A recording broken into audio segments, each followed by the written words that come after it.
So, Assalamualaikum and good afternoon to everyone. We will resume with the lecture session for email writing. So email writing is, I suppose, a kind of action that you have done at least once in your life so far. And the thing about email writing when it comes to English for occupational purposes is that the email writing will be, number one, formal. Of course, it will be very formal, and it constitutes information that is sensitive to your company, and it requires a certain degree of control when you write. Okay, and hence, before the writing of the email, you have to really think of the purpose of an email.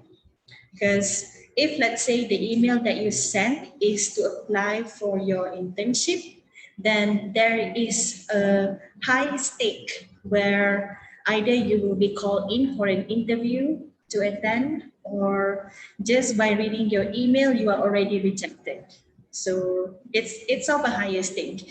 And if we make a comparison, previously we talked about memos, and memos are the ones that you send within the same corporation, within the same members of the company. But email is different.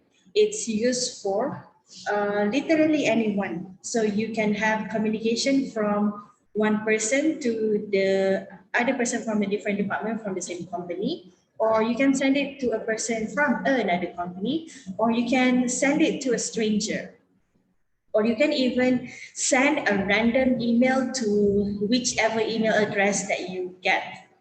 Okay, and sometimes it's either for the purpose of being solicited or non-solicited. So the non-solicited emails are the ones that we usually tag as spam. Okay, so any kind of emails that you tag as spam, that's unsolicited. So it's just sent in by a certain company to advertise things to you or to update you on things. Okay. Okay, to continue on, so you will also need to think about the person who will read the email and how you want him or her to react. Okay, and email at this point in time, it is sometimes used to be a mode of communication that is faster in comparison to actual formal letter. So email is definitely faster. And we also first have to make an outline or list down the main points, and to double check any facts, dates, and times, or any specific details that will be included in the email. It's of everything at all. So I am personally always guilty of forgetting to attach the document when I say there is a document attached. Okay. So yeah, it so happens, but luckily I quite like that currently for MSU I'm using Outlook email. So if ever in any of my email I mention the word attachment, even if I already click the send button, there will be a pop-up bar that says, did you forget your attachment? And I'm like, I totally did. And that's why the pop-up was there, because I forgot the attachment. Okay. And also, there is also an unsend button, but I have to click unsend within less than 30 seconds. If not, the email is done and done. It's already delivered. So I have 30 seconds to change my mind about sending. Okay, and also a reminder, it automatically check if I have an attachment or not. Even if, let's say, I wanted to attach something, but I actually forgot that I have an attachment, then the email is sent and I have to send another email because I forgot the attachment. Okay, and if, let's say, I made another mistake, I attached the wrong thing, I send another email to the right attachment. Okay, but I try to reduce as much as the errors as possible. So that's why double check. Okay, double check any facts, dates, time, or other specifics. Happens to everyone. Okay. And continuing on, so the points to remember in writing an email is to get right to the point, okay, and also to use simple sentences. And number three, to pay attention to the word choice. And also number 4, as it is with the memo just now, the subject of the email. For an email, it's best actually to have the subject in all capital letters. Get used to writing subject line in all capital letters. Because for formal letters, it is compulsory to use capital letters. For other types of documentation, it is not compulsory, but if you are used to write everything in capital letters, then chances are you will make less mistake because it's already a habit for you to be writing the subject in capital letters. Okay, and pay attention to your word choice and also the subject of the email. Okay, so there are 4 parts of the business email, not personal email, business email. So there should be the opening, the focus, the action, and also the closing, depending on the types of the email. So the first one is to tell the reader why you are writing. So just be direct. Okay, the purpose of this email is to, just to mention the purpose immediately. Or if you want it to be more conversational, I am writing to. Or if it's the first time that you are writing, my name is Noreen Tan from Management and Science University, and I am writing this email to inform about. Okay, so for the first time, if you already know the person, then there isn't a necessity to reintroduce yourself. So you just get straight right to the point. Depending on how close you are to the recipients, however, it is not wrong to always be polite. It is, it's your first impression, and we don't get to make first impression twice, just once can. So it's good to always be polite and maintain your politeness. The focus is on the details about the topic. So you already state your purpose. Okay, you already mentioned it in the subject lines, and then you tell the details about the subject itself, and you tell the recipient what you want to happen, and also give a time frame. You can give a time frame for the recipient to respond to you, or a specific deadlines for you to complete a certain task. Okay. And lastly, always thank the reader and mention if there's any future communication, or if you would like to receive a reply from the recipient. Okay, but always at the end of it, thank the reader. Right? Okay, so let's continue on with the formatting and also the concept of writing. In the current or in the present time of us using email or Gmail account, or any, I suppose everybody use Gmail, right? Google account, right? So the function of CC and BCC is usually hidden in the email. You have to click on the drop down button to see the CC or BCC.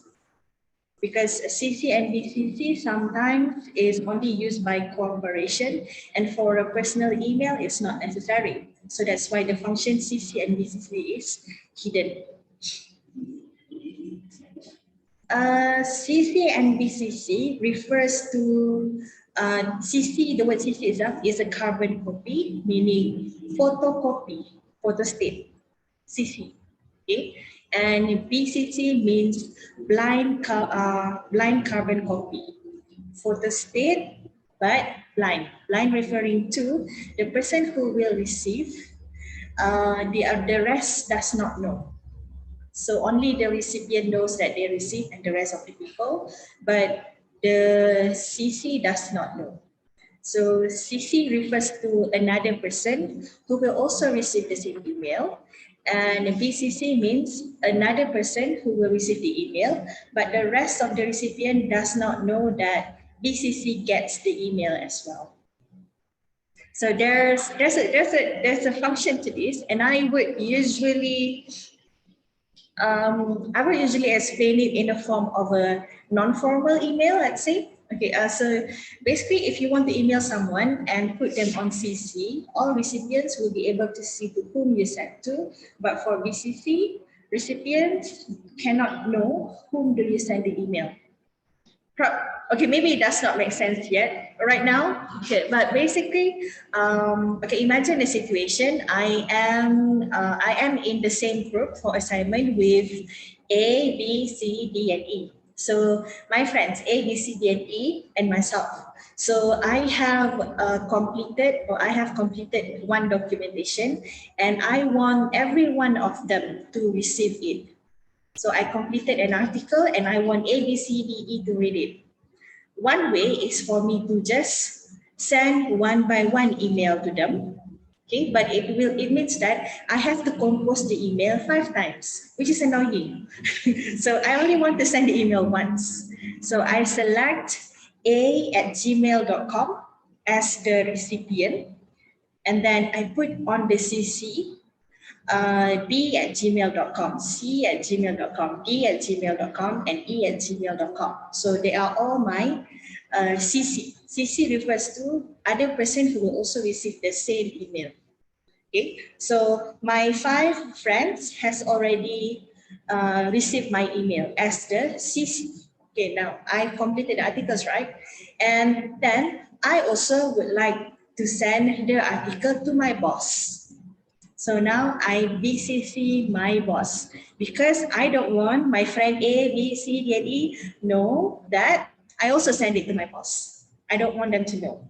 So BCC is your secret receiver.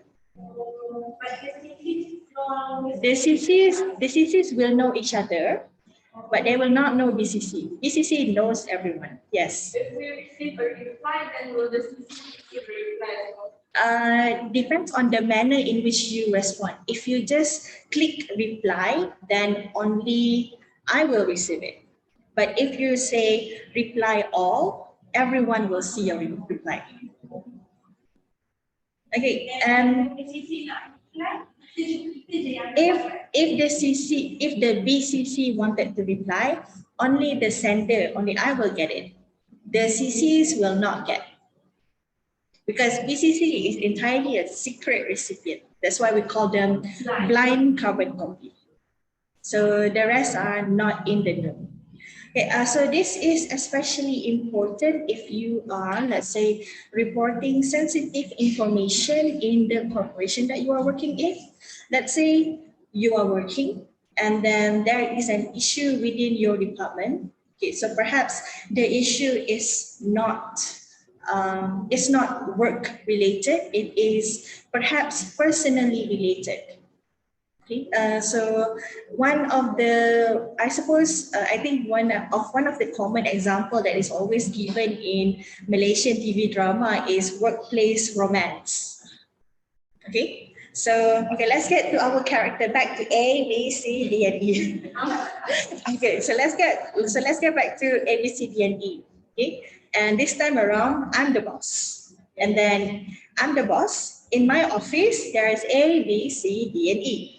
Okay, so A and B are the ones having the workplace romance.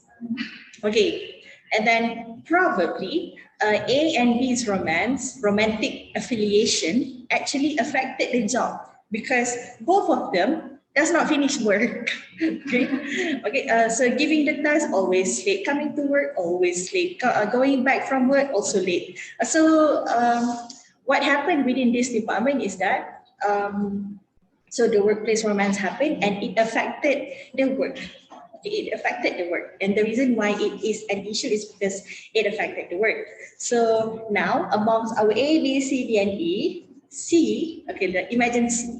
C is slightly a manager above the staff position. So C is supposed to be reporting to me. Okay, so C is supposed to be reporting to me, and so C wanted to inform me, but I'm the boss. But at the same time, C as the manager also need to first advise the staff. Okay, so what C can do is C can send email to both A and B. Okay, and then asking both of them to come in for a counseling session, workplace counseling, not personal counseling, workplace counseling on how to maintain professionalism, etc., etc. Okay, and C as the direct manager to A and B, C wanted to let me as the superior, the boss, to know that counseling has been done to person A and B. So C can send the email to A and B, and then BCC me. So you don't want A and B to know. Okay, so that's one of the situation that happened. Okay, that is if it were to be workplace romantic affiliations. But imagine if it were to be bullying, and the bullying is done by the managers. So let's get to our character D and E. Okay, so character D and E. So character D is probably bullied by C, or character D thinks that he or she is bullied by the managers. Okay, so yeah, there could be any reasons why, because sometimes it could be one perceived intention, like you just felt that this person is bullying, but from this person's point of view, I'm just kidding, but it was not funny. Okay, so okay, things happen, and then D probably dislike the kind of teasing or the kind of bullying that is done by C, or perceived bullying, and D would like to tell to human resource. So D now can use the function of to, so send it to the human resource at at some place lah, at the workplace. So D can send it, and then D can CC. Okay, so D can also CC the person that is in problem with, or if don't want to CC that person, CC me, or BCC me, whichever you choose. Okay, so in this sense, the sender is the one who actually has a complete authority to decide who will read the email. Okay, and oftentimes BCC is always the leaders lah. Okay, or if it involves a leader that is of a higher position. Okay, because you wanted to tell on the managers, but you don't want the other managers to know, but you still want the other manager to know. So, so this is where you can use the BCC and BCC. And if let's say you have a few BCCs, each of the BCCs will not know who the other BCCs are. Okay, so that's the purpose of using carbon copy and also blind carbon copy in an email.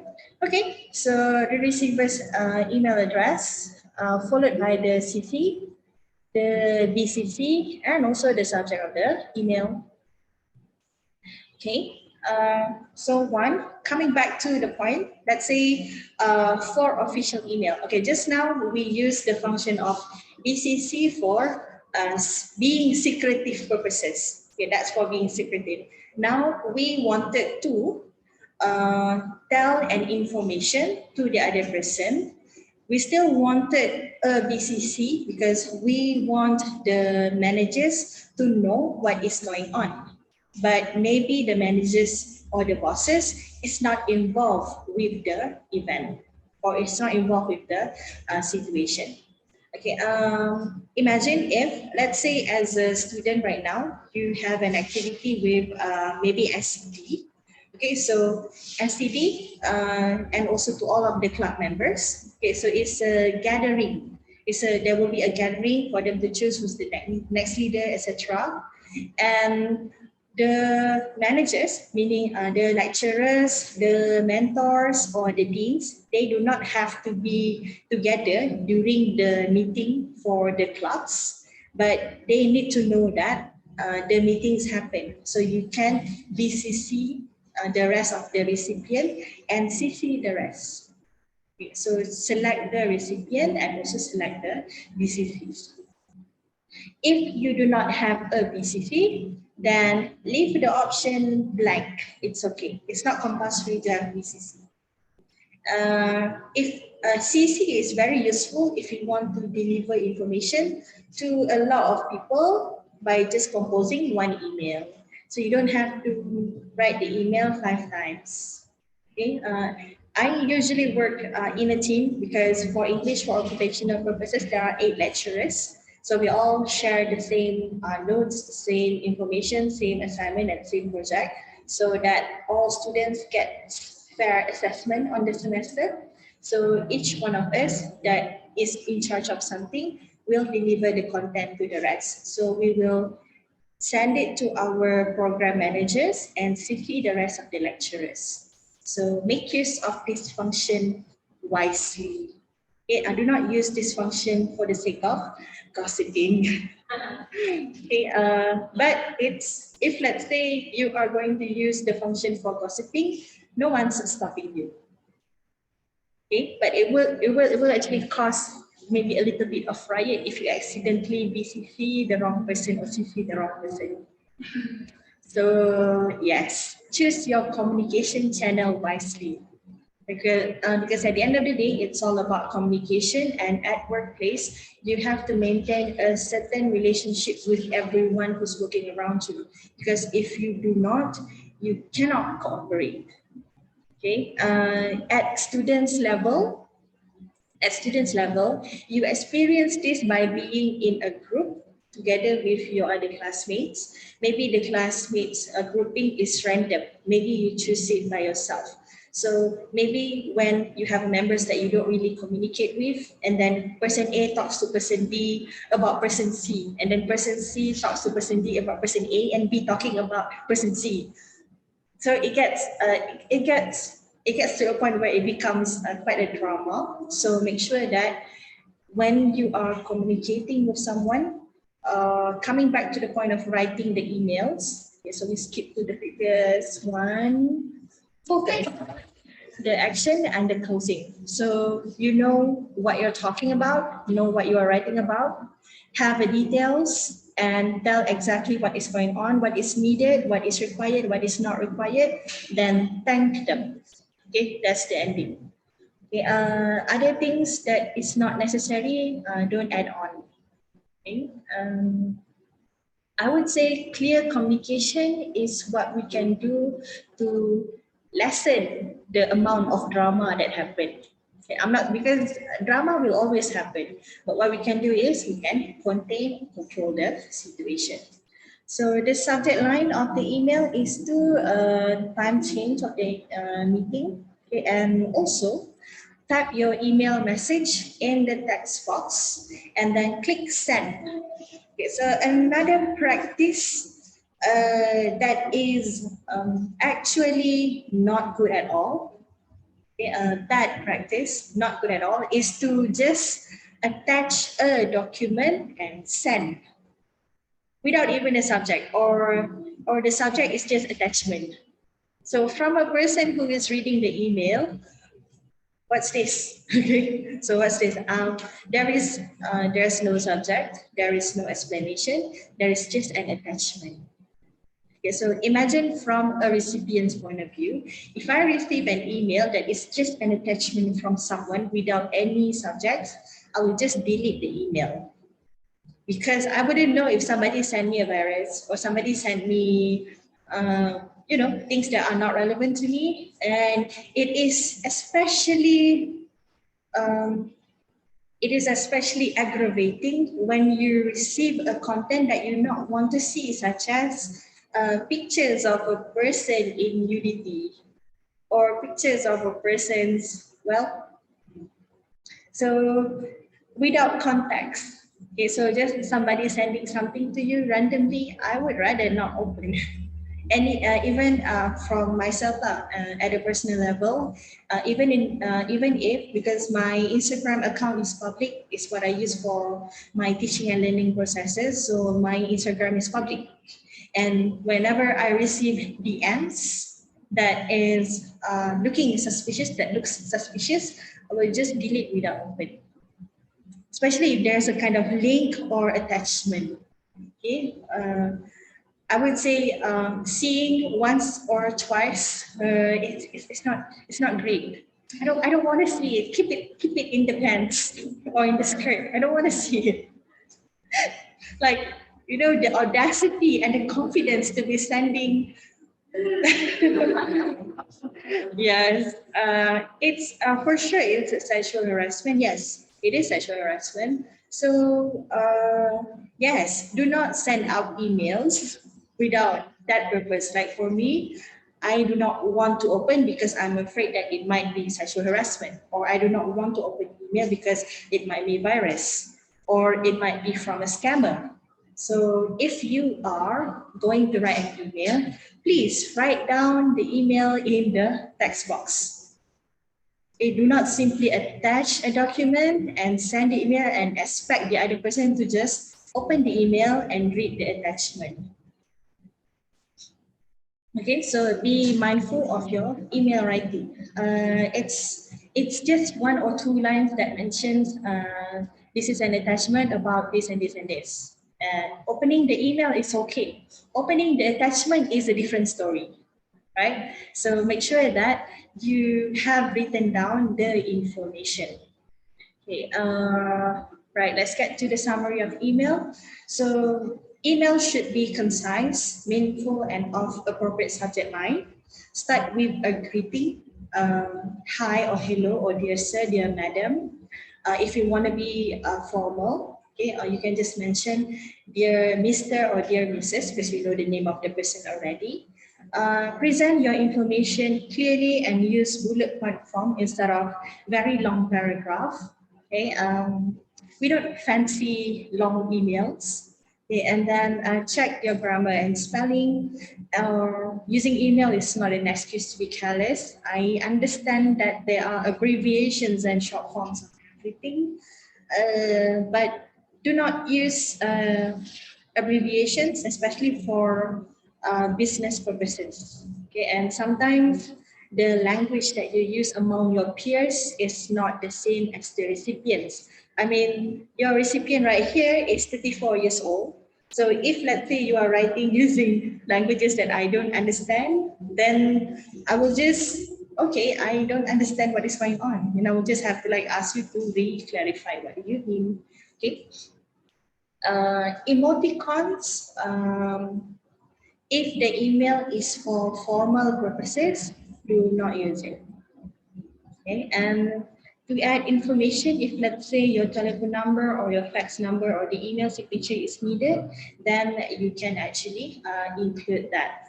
Okay, and for some, you can actually add the ending of the email as your template so that you don't have to repeat over and over again to be having your name, your department, your position, and maybe your signature or your phone number. Okay, so set it as your template. Check your service provider. If you're using Gmail, then use the function, like explore a little bit on how to use that function, and then yeah, get working. Okay, so that is all on the content for email writing. Any questions so far? We good? Okay. Yes.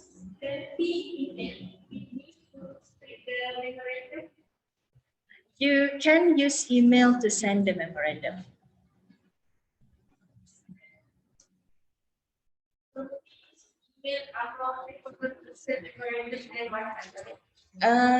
Email is actually more formal than WhatsApp. WhatsApp is considered to be non-formal communication. But only formal letters is considered to be as formal documentation and can be submitted to the Board of Justice for Law. Remember, we are dealing with companies to companies in the workplace, so only formal letters can be submitted. Emails, no. Even though emails can be used to deliver content and also information, but it could not be submitted as evidence. Formal letters, yes. Okay. Okay, I'm gonna stop the recording right now. Okay. Let's continue a little bit.